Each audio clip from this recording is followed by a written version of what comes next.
So, the funny thing about quarantine is you get invited to a bunch of games, it turns out, which has been great, don't get me wrong. But we talked about maybe doing one of my NPCs for Kingmaker here on the channel for this week's min-maxing for fun and profit. I actually needed to use that spot to build a character of my own for a Rune Lords game. So today, we're looking at a build that I've had in my back pocket for a very long time. Of course, my name is Tommy. Thank y'all for hanging out. Remember, patronage in any tier gets you a Google sheet that this character is built on. I digress. Today, this episode of Min-Maxing for Fun and Profit was brought to you in part by Mr. Grant Might Be Me. Is he our newest patron? Probably nah. But Grant, thank you for putting me in your Rise of the Rune Lords game, helping me from bouncing off the walls to death here. Truly, I appreciate it. Also, you're very, very good at what you do. Seriously, I'm taking notes, my guy. Now, let's hit it. Okay, so the goal behind this character was to play my favorite thing to play in parties, turns out, a face, do a little debuff, do a little punching, combine some feats and divine fighting techniques that I really like, and make it a well-rounded, charisma-focused Gish. To make that happen, we're looking at 17 levels of Court Bard, 2 levels of Monk with Master of Many Styles and Scaled Fist, and 1 level of Tattooed Sorcerer. This character is using a little bit of homebrew because my GM is a kind and merciful god. He is allowing my monk to be chaotic good, and to cite reasons as to why that might be okay in your games, I would point you straight to 3.5's Battle Dancer. Essentially what this character's doing in the first place. Just we needed the bonus feats and I wanted to play the updated version of the monk because 3.5's monk a little less than good. We're only taking 1 level of Sorcerer, and I don't really need more than 1 bloodline. Fey bloodline, of course, you'll see why. I did also want to have myself a free familiar, a free +4 to initiative, and also the character is Varisian, so it seems super flavorful as more than just a source of mage armor. The Court Bard trades out Inspire Courage for Satire. Think of it as basically the anti-bard, using performance to undermine the confidence of enemies who hear me, causing them to take a -1 on attack and damage rolls to a minimum of 1, and a -1 penalty on saves against fear and charm effects, so long as the bard continues performing. It gets some other stuff, but that other stuff is considerably less important. Just wanted to play a big debuff character, but do note that Satire is a language-dependent, mind-affecting ability using audible components. So you want to have intelligence/linguistics to make sure that you can speak to the things. For today's race, we will be playing a Kitsune. We will be playing a Kitsune because the Kitsune, of course, get a +1 to the DCs of any saving throws to resist enchantment spells they cast, which stacks real nice with our Bard stuff and the Fey bloodline, which increases our compulsions by +2. For our ability score prioritization, we want all the charisma on planet Earth. Con and Dex are important so you don't die. I chose to dump my wisdom for funsies, but always dump strength as well. A little bit of int for bonus languages. And for traits, Maestro of the Society, giving you extra rounds of bardic performance, looks good on everybody. I digress, time for some feats. Right out the gate, we're grabbing Lingering Performance. The bonuses and penalties from your bardic performance continue for 2 rounds after you cease performing. Any other requirements, such as range or specific conditions, must still be met. If you begin a new bardic performance, the effects of the previous one immediately cease. This basically says triple your bardic performance rounds, given that you can end it as a free action. I was told I screwed up by not putting this on the Scald right away.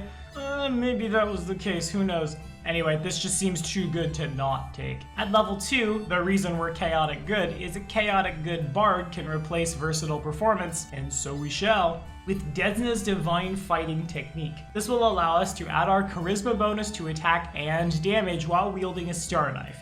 If we do so, we do not modify attack and damage rolls with our Star Knife, with our strength or dex or anything else, but this allows us to get as close as possible to being mono-statted. All we really need is charisma to make this thing go off. At level 3, it's point blank shot, and at level 5, it's weapon focus, choosing a Star Knife. So at level 7, our first Master of Many Styles level, remember that monk archetype can put 2 style feats together to make a new, more perfect style. will net us Star Toss style alongside with Precise Shot. Combination of attacks and being able to hit when throwing into melee, and Star Toss style itself says you choose one weapon from the thrown fighter weapon group. We're choosing a Star Knife. When using this style and the chosen weapon, you gain a bonus on damage rolls made with the weapon equal to 2 + 2 per style feat you possess that lists Star Toss style as a prerequisite. Awkward that we don't actually have to be throwing the thing to get the value there. You can't use this ability if you're carrying a weapon or shield in your offhand except for a buckler. Then at level 8 we get a bonus feat from the monk. We will grab aesthetic style, choose one weapon from the monk fighter weapon group. You can apply the effects of feats that have improved unarmed strike as a prereq, as well as effects that augment an unarmed strike as if you were hitting them with the punches. Now, unfortunately, a Star Knife is not in the monk fighter weapon group, though shuriken are, and it's kind of just a big shuriken, am I right? We will be circumventing this by getting the versatile design modification on our Star Knife. This will increase the proficiency that we need for our weapon by 1 step, so of course, you're gonna wanna get exotic weapon proficiency, versatile Star Knife on the training enchantment as fast as you can, but when you make a versatile design weapon, choose a fighter weapon group. The modified weapon is considered to be a weapon of that weapon group, which allows this to work. Star Toss Common is next. As a standard action, you may make a single ranged attack with a thrown weapon attack at your full BAB. If you hit, you deal damage normally and can make a second attack at full BAB against a target within 1 range increment, for us that's 20 feet, of the first. You determine cover for this attack from the first target space instead of your space. You can make only 1 additional attack per round. If you have Vital Strike, yeah, you heard it here first, get it on the training enchantment. Improved Vital Strike or Greater Vital Strike, you can add the additional damage from those feats to the initial ranged attack, but not the second. Star Toss Shower, the next feat. When you hit an opponent while using Star Toss Comet, you can continue to make attacks against foes that are within 1 range increment of all previous opponents. You determine cover for each attack from the most recently hit foe's space, and you cannot attack an individual foe more than once during the attack action. You can make a maximum number of attacks equal to 1 + 1 per 5 points of BAB you possess. At the end of the day, we'll be doing 3 with a BAB of 13. Again, we're Vital Striking the first guy, and that's kind of the cheese that I'm trying to do here. Aesthetic Form is another tax into Aesthetic Strike to make our Star Knife's D4 damage kick up a little bit. And when we're doing damage with our weapon, our Charisma, we're trying to hit 3 people at once, 1 person, a little harder than others. And on that note, when we hit level 10, we will replace Versatile Performance once again with the advanced benefit of Desna's Shooting Star. As a full round action, you can make a single attack with a thrown Star Knife, rolling 1d4 to determine how many effective strikes you gain with that attack. If you roll a 1, then only 1 blade strikes. If the attack hits, all the effective strikes damage that target. Apply precision-based damage such as sneak attack and critical hit damage only once. The damage bonus from your appropriate ability score modifier applies to each strike, as do other damage bonuses like Inspire Competence.